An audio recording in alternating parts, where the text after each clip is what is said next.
Good morning बच्चों, कैसे हैं आप। आज हम आपके लिए लेकर आए हैं फिर एक नई कहानी, जैसा सवाल वैसा जवाब। बादशाह अकबर अपने मंत्री बीरबल को बहुत पसंद करता था।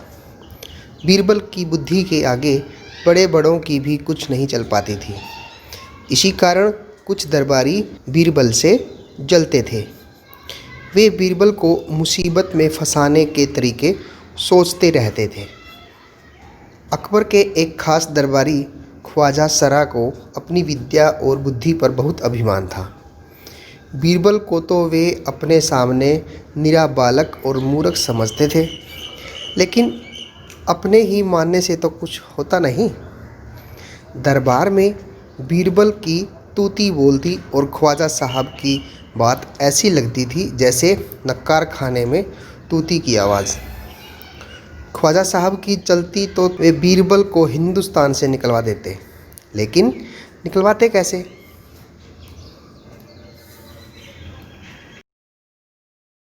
एक दिन ख्वाजा ने बीरबल को मूर्ख साबित करने के लिए बहुत सोच विचार कर कुछ मुश्किल प्रश्न सोच लिए।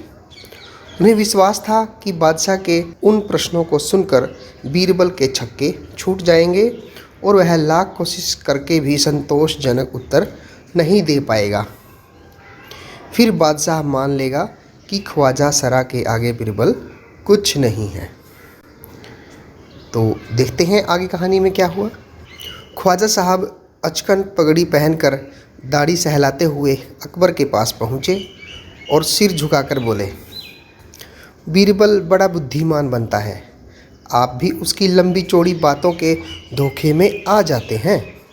मैं चाहता हूं कि आप मेरे 3 सवालों के जवाब पूछकर उसके दिमाग की गहराई नाप लें।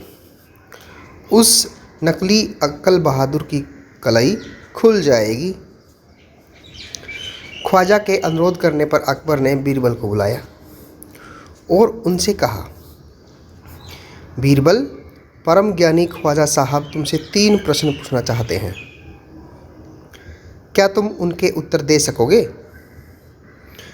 बीरबल बोले, जहाँ पना जरूर दूंगा, खुशी से पूछें।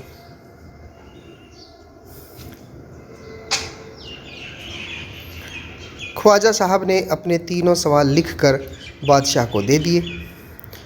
अकबर ने बीरबल से ख्वाजा का पहला प्रश्न पूछा, संसार का केंद्र कहाँ है।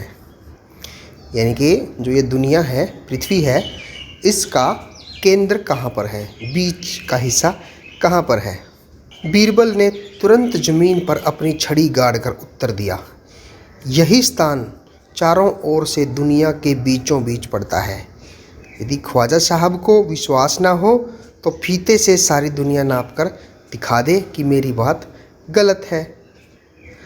देखा कैसी हाजिर जवाबी थी उनकी।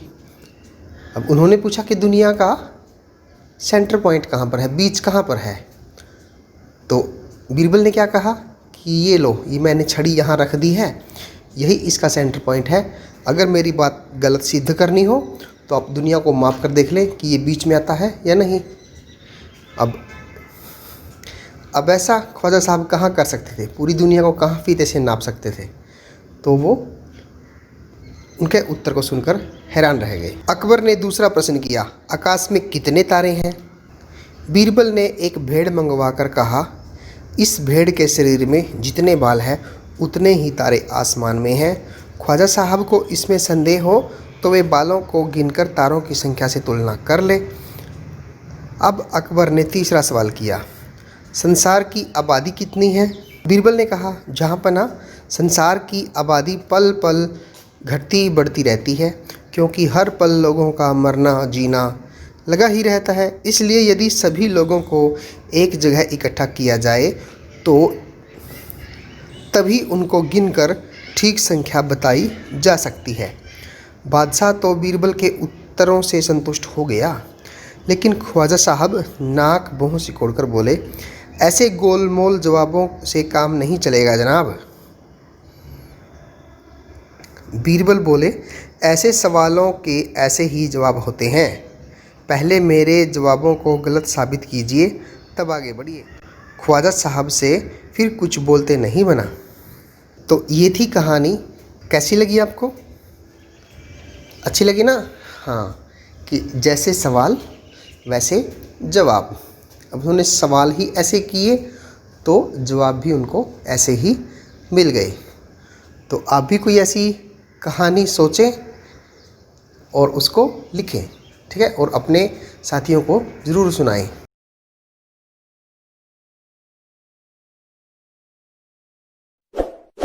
इस वीडियो को लाइक करें, हमारे चैनल को सब्सक्राइब कर बेल आइकन जरूर प्रेस करें।